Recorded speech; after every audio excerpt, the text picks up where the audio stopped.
Welcome to Adam's Athenaeum. Let's take a look together through the news and records of our times as we try to shed light upon the unvarnished truth.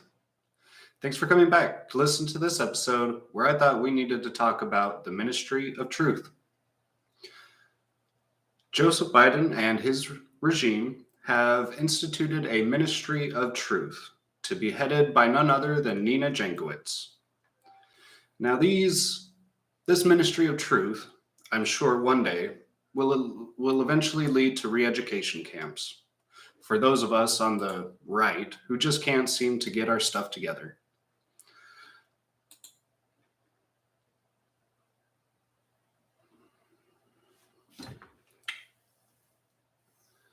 Re-education camps, in terms of misinformation and disinformation related to the government, would essentially mean that what the government deems to be facts and what the government deems to be science and truth, that will be forced upon you, whether or not you agree with it.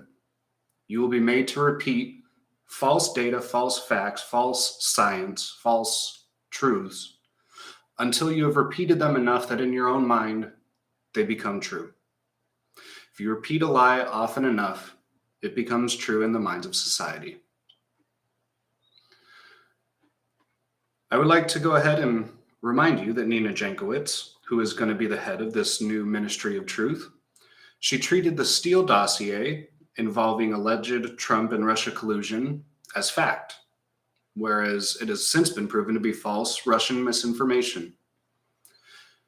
Nina Jankowicz would also call the Hunter Biden laptop story a Putin concoction, rather than a president's druggy son using his laptop for illicit actions with another country and trying to hide those actions. Well, now we've got the laptop. Let's finish the investigation, figure out what's going on with Hunter Biden. Adolf Hitler, Joseph Goebbels, Stalin, Mao, and Joseph Biden are all authoritarian dictators who have implemented ministries of truth. If you've read George Orwell's 1984 book if you've read George Orwell's book titled 1984, then you would recognize that Ministry of Truth is a fake title in itself. It's an oxymoron. Again, the Ministry of Truth is implemented to censor fact and truth. If a Ministry of Truth needs to be put into effect for a society, then you can already guarantee that you're being lied to by your government. If the government needs to tell you what's a lie and what's the truth, why should you trust them? The government doesn't know you. They don't know anything about your personal life, your finances, your health, or anything like that. So how could they care for you as an individual? How could they know an elected bureaucrat? How could they know scientific studies and data when their time is presumably spent in Washington or with their constituents back in their states trying to figure out ways to improve society? Well, let's not get too worried, at least not yet.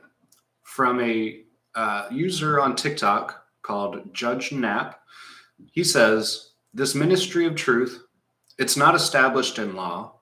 It's just some gaggle of people in the Department of Homeland Security. They can do no more than express their opinions.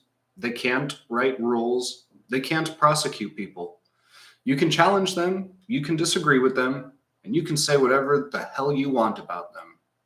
And he continues, but we'll leave it there, as I think that makes the point pretty clear that, once again, Biden, similar to how he and Obama operated together, are just going to go outside the confines of the law.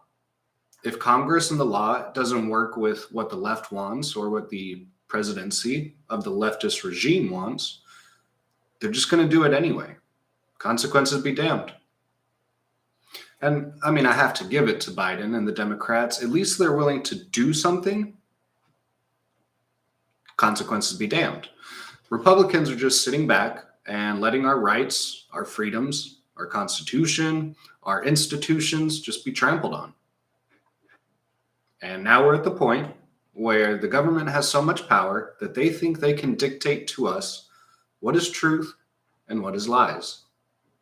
I don't know about you, but I'm the type of person where if you can explain to me what's going on, or what's wrong, or why something isn't working, or why I have to wait when I'm not expected to, or why I have to go somewhere else, whatever the reason is, I would expect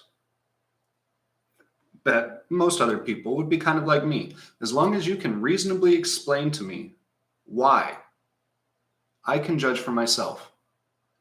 I'm an adult and can make decisions for myself.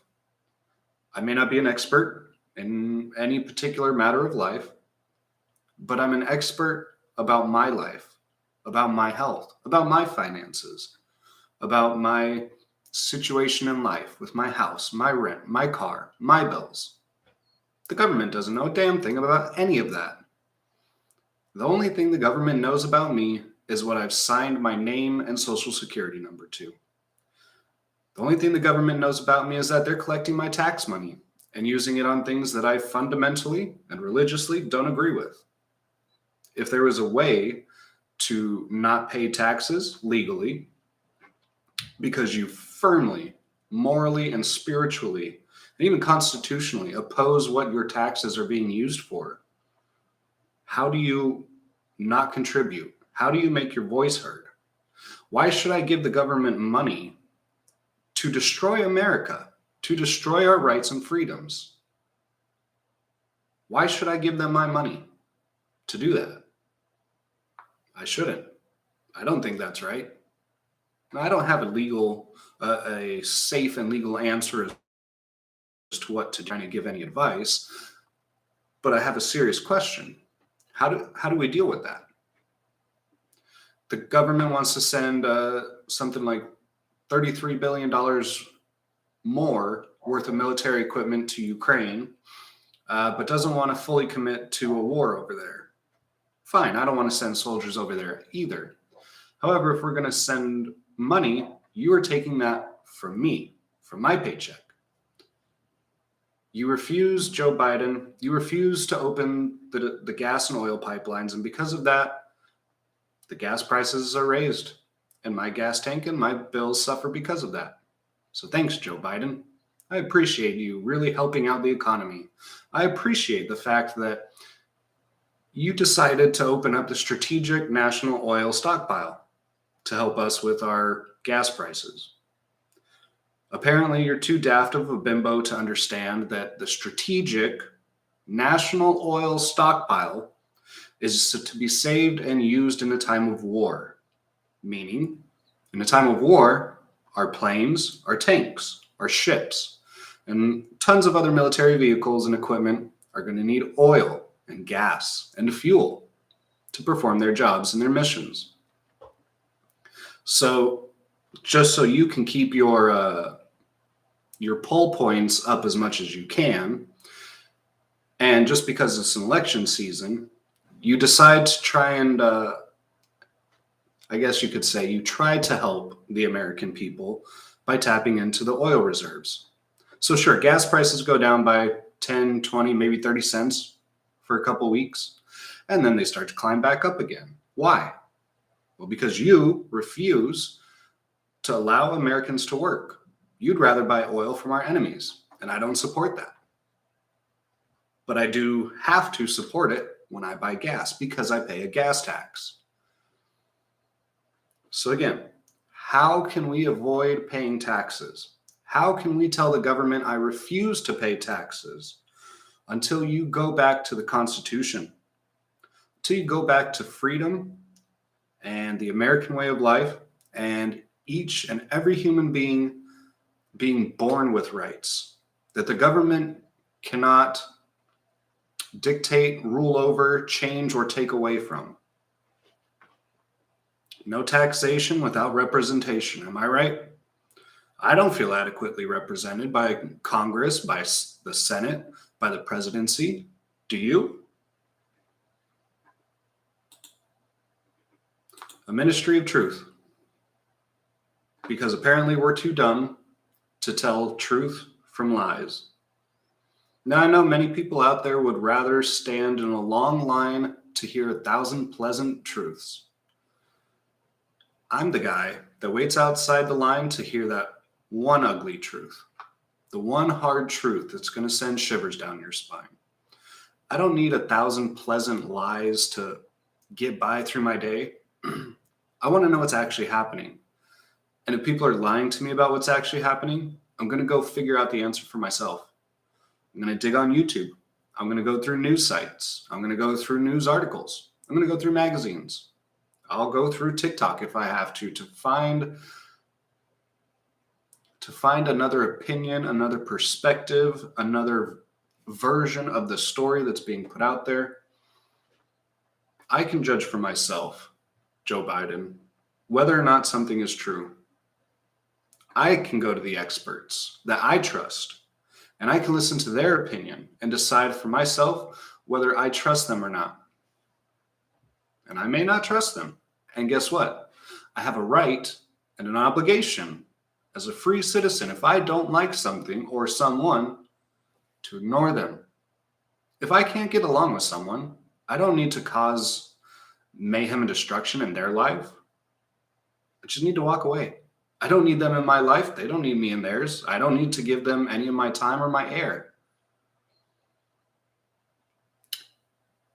I just think it's absurd that we are at this point as a society where we're okay with the government telling us that we're too stupid to make up our own minds on what's best, that we're too stupid to know truth from lies, that we're too dumbfounded and unintelligent to be able to figure out scientific studies and data.